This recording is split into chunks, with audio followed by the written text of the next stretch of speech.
water use by village, and then socioeconomic and budget rates were yearly water use by village, by industry. Does price differ in any of these?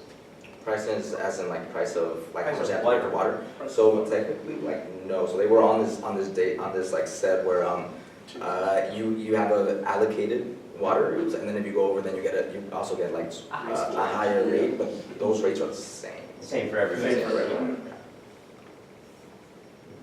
They don't have much data on the size of their industries, which is kind of, I think, what we wanted to do is look at per employee or some metric where you could really compare across within an industry like individual businesses, but they didn't have that data, so we couldn't really compare that way. Another limitation was that a lot of these businesses in Southern California are in strip malls, and there's only 1 meter per strip mall. So what we decided to do is we decided to So they have a confidence code, pretty much how confident we're in the meter. So we took all the codes from 7 to 10 and then dropped 0 through 6. So to pretty much avoid strip malls. That was our main way of avoiding strip malls. So do you have recommendations for your client about data collection? Yeah, that was our That was the last sixth slide, recommendation. the sixth one, doing surveys with their clients to collect data on the industry level. So when we actually presented to them, they said they do have this data in different areas, so then we also like recommended, compiling it, figuring out a way to actually have data that's readable, that's able to run regressions on, that's a little more clean, and associated, because they have them in such different places that they didn't even realize like which areas like they had employee counts or whatnot, or if they had it. So that's something that they're currently working on, and I think they said like 2 to 5 years. So it's a different group. Yeah, Yeah. that one. You'll see that. Yeah, 5 years more regressions. Years later. Yeah. So did you do, well, it sounds like you did some kind of literature review because you talked about methodologies that you'd seen in other studies. So I'm just wondering if you look at that literature review and the policy implications of those studies in general, what do they find about the efficacy of these different, either the rebates or the budget, changing the structure, the rate structure or whatever. So I think definitely for rebates, the literature shows that there should be a significant decrease because this technology is actually meant to decrease the way water use. For example, I think IRWD is actually pretty innovative with this budget tier system, so there isn't as much analysis. IRWD was really proud and really wanted to see how it impacted. Still new too. It's pretty new, and the data that we had before and after was also slightly limited. But at least for the budget rates, for sure, like there is policy implication that these are definitely very effective ways to decrease water use. The other thing is that I think like recently they passed a law where more water districts are actually gonna have to keep track of the CII water use, because as we saw earlier, like there's like urban water use is really, really high. Residential water use, most people, like everyone got on top of that. But it's just so difficult sometimes to measure and sort of benchmark water use at these levels, which I think there's just still a lot more studies going on. So there are like 3 studies done on commercial, industrial, and institutional. So yeah. It's just because there's very limited data. Okay. Not meter data, there's tons of meter data available. The problem is these are so different from, like every industry is different from another. Even 2 restaurants are not similar. So unless you have very good sort of base data for these industries, it's very hard to. So this is, there are like maybe 2 or 3 studies done total overall in the whole entire literature. And it's a new area that everybody's sort of diving into, which is why the client wanted to start this project. Great. When were these rebate programs implemented? They vary.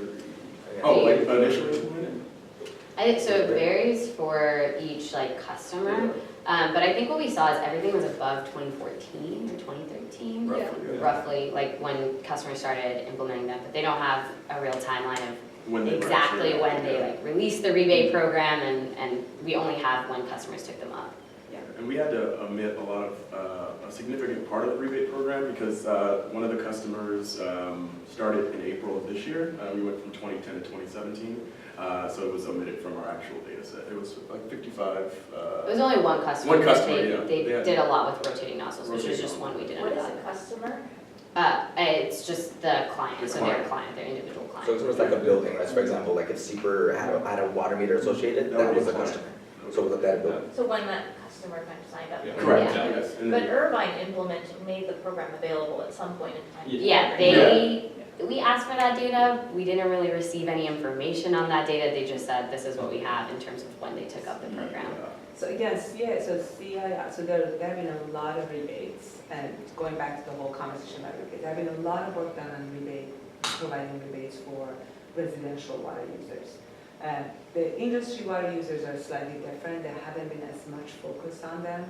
And the coding, the building codes have changed, so the new sort of facilities and institutions that come in place, they're all like obviously modernized, but the old ones, they haven't, I mean, you still probably, if you go to the bathroom in one of the restaurants in Palo Alto, you can see they still have like, they don't have high efficiency toilets, and it's very similar everywhere.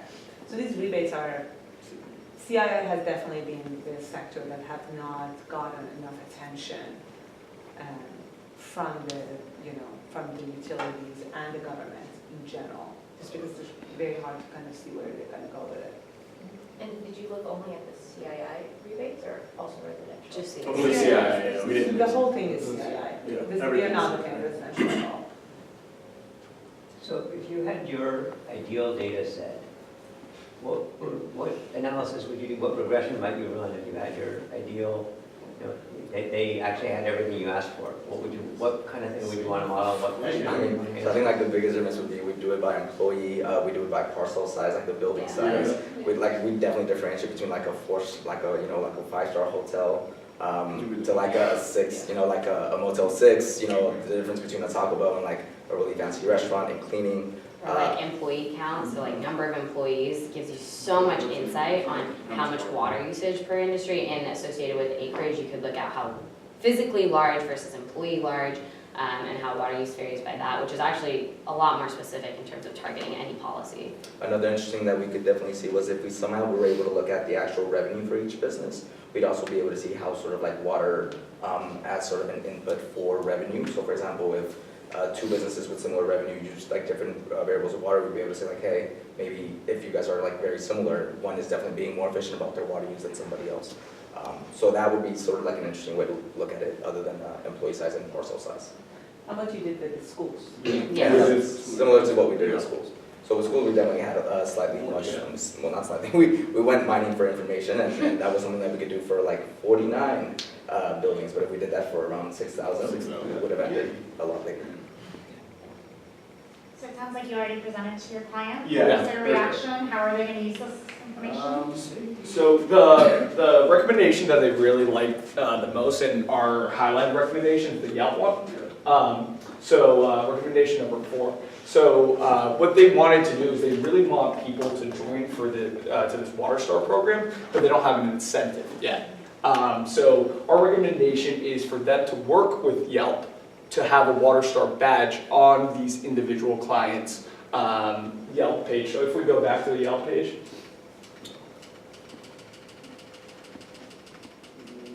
Also, just for The rest of context, it this actually happens with Zillow, as Professor Johnny was telling us about, where they have energy efficient homes and things like that as Almost well. there.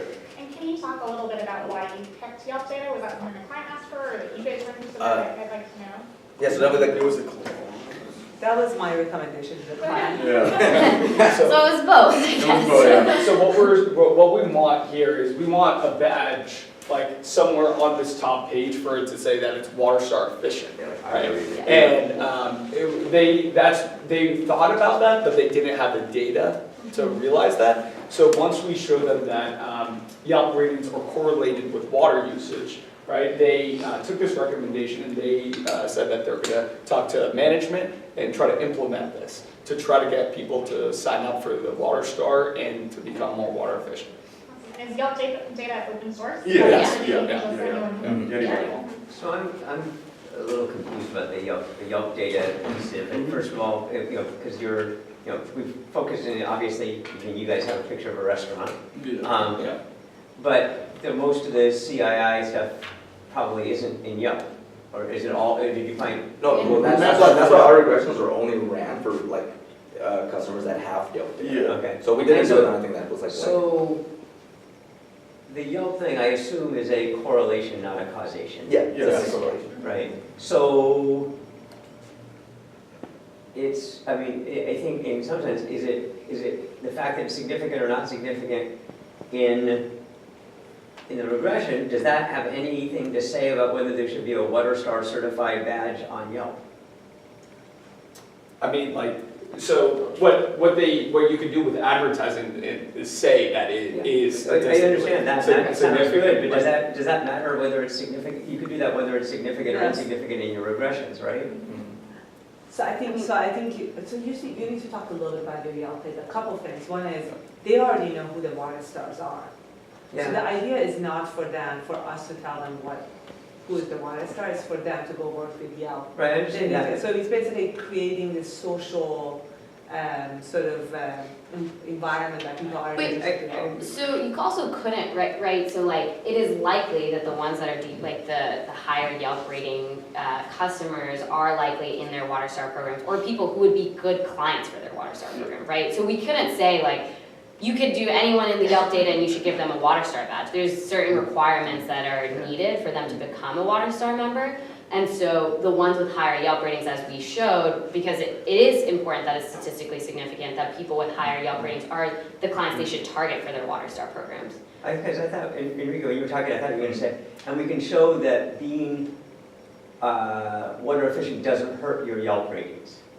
That was kind of what I thought you were going to say. It doesn't, you can be 4-star and still be water efficient. That was where I thought you were going with this. It doesn't hurt your Yelp ratings to, maybe not use as much water to wash your dishes. But we definitely don't want to say that. I don't think that will actually help You're them. efficient in it. No, so one of the biggest things that we saw, so the whole point is, so as Yelp ratings went up, we saw that water use went down. So the things that we already see that there are people with high Yelp ratings that are using low water. So these are the people that IRWD as a sort of like a water supplier should go and target, because there's a certification process. And the reason why they want to do that is because they can target that, and they can also, one of the incentives to start the process, like you'll have a badge and you'll be publicly recognized. Yeah. That's what we're getting at. We're not saying like, oh, high Yelp ratings, like you don't worry about it, like you're gonna automatically decrease water use. It's not like that. They still- yeah. We basically sought out, and they're like, this is a market that's an untapped market because their WaterStar program has like 5 participants. Yeah, it's If you can offer there something better than just, because like advertising on their own website, It's not. when's the last time you visited your water supply website? Like, just as reference, When's the last the time? only benefit with the WaterStar member is that IRWD advertises for them. Yeah. So in order to make this a more desirable service, we're saying they advertise using Yelp, and then Yelp is a really good way for them to look at their clients and be like, these are people we should target to like come into our WaterStar program. Because like Enrique said, there's only 5, and if you got statistically significant results, there has to be more clients with higher Yelp ratings that they can target to enter their water membership and give them a better benefit than advertising on IRWD.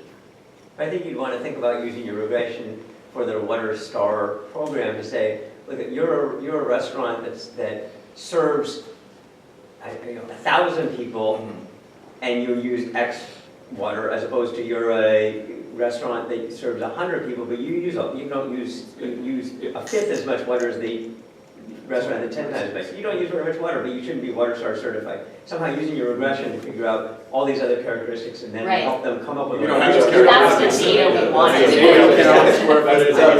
that's And again, like they don't give WaterStar certificate to people just because they're very high-end or this or that. They actually have a very specific way of measuring why people are WaterStar. And that actually includes how, compared to the size of the establishment, the number of customers and all that, how do they fare compared to other industries. So there's a specific thing that they do.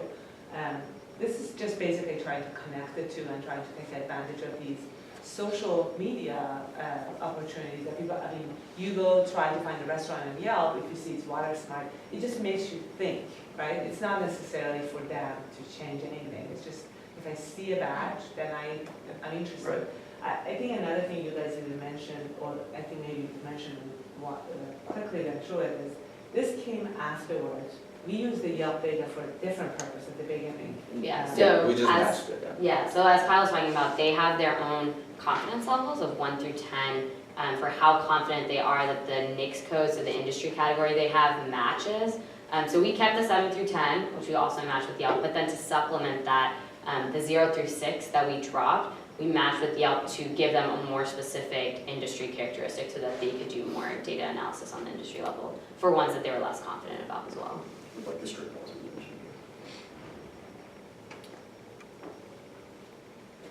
mentioned. I'm curious about how you interacted with the client since they're down in Southern California. Zoom calls, Pardon me? a lot of Zoom conference calls and. In your presentation, you did, We met them, we actually met those guys. they came here or? We went Yeah, to- we were in San Francisco on Thursday and face-to-face. Face-to-face in a conference at the utility. They had a meeting here, up here. Okay. I've worked with these people all the time, so they were coming up for another meeting, Oh, so great. we scheduled it that way. But, you know, I'm part of this other program called Renew It, and we have a room that's just made for this kind of live interactions. So like 5 different screens and da-da-da, so we used those for the first presentation we gave and Okay. for the meetings we had. And the rest was mostly calls, I mean, they were Email. very. Emails Yeah. back and forth. Yeah. But the first one was a video conference. Yes. Yeah. We did a And how did that work? So they had the. I mean, was it effective? Oh, Oh, yeah. We did like a presentation, it was like our middle presentation where we went about like what we did so far, and then it was good to go for like next steps and what they wanted next Yeah. for our finals. So I think we definitely had like 3 main meetings, right? So we had our first meeting to talk to them about the project and see what they actually wanted. That's when we got the idea for like, that's when they told us they were interested in schools, all these demographic variables. We had a preliminary meeting with them, we had a preliminary results meeting, and then we had our final results meeting. In between that, we also had various emails and phone calls with them in particular groups just to be able to assess any questions or concerns that we have with our data. They're also very responsive. Yeah. So like within 24 hours of any email we sent, we got a reply back. And that was something they even recognized when we met with them. They were like, we knew you guys like needed it. You like stonewalled until we answered. So they were on their end very good at responding to us. So I have a long-standing relationship with this client. Like we actually, this project will not finish. I have a student who's gonna take this and finish it up. So we, you know, these are people, they were interested in the project, they really wanted, they were very much vested. It's wonderful. Yeah, so they were definitely on top of it. They definitely gave us a lot of data. Yeah, a lot of it. I really wanted to look into the data. I was just particularly curious about how it worked with the remote client because most of the projects we've done with clients that are, you know, close by, but obviously, you know, if we go wider geographically, that opens up more opportunities, but when we have to use more video conferencing and things like that. I think one thing that's good is it was data, so these are questions we can ask via email, and sometimes they're actually better if we are writing them out in more detailed description. We didn't really do interviews or anything like that, so maybe that is different depending on what the project focus is. So like with data, that's very remote, something we do here, and like just need questions answered. It was definitely helpful to kind of being in touch with them through email because we had exactly what they wanted or clarifications in writing that we could always reference back to make sure that we're kind of doing exactly what they want and that we're on the correct path. But also, that was also my, I should tell you, it was not lightly decided. I really had to seriously think about if it's a good idea to have a client that's, and it was not necessarily based on their commitment. I wanted them to have an experience of presenting in front of a client and being like, having that experience. Sure. And every other practicum I have taught, the students had a chance to present in front of the board of these utilities, and like there are a lot of different people attending. So I wanted to make sure they have that experience, which with this client was definitely a limited opportunity. I mean, we could not necessarily have that. Right, so that was important for you. That was important, but you know, we didn't necessarily accomplish that part of it. But you know, we went to this meeting. That was a pretty big meeting. Only the client showed up to it. They didn't invite other people. I was hoping they would, but they, you know, they're also very conservative within the industry, so they don't necessarily want other people to see what's going on in their own shop. So they didn't invite other people. But you know, they got to go and present and you know, meet some other people. So that was good.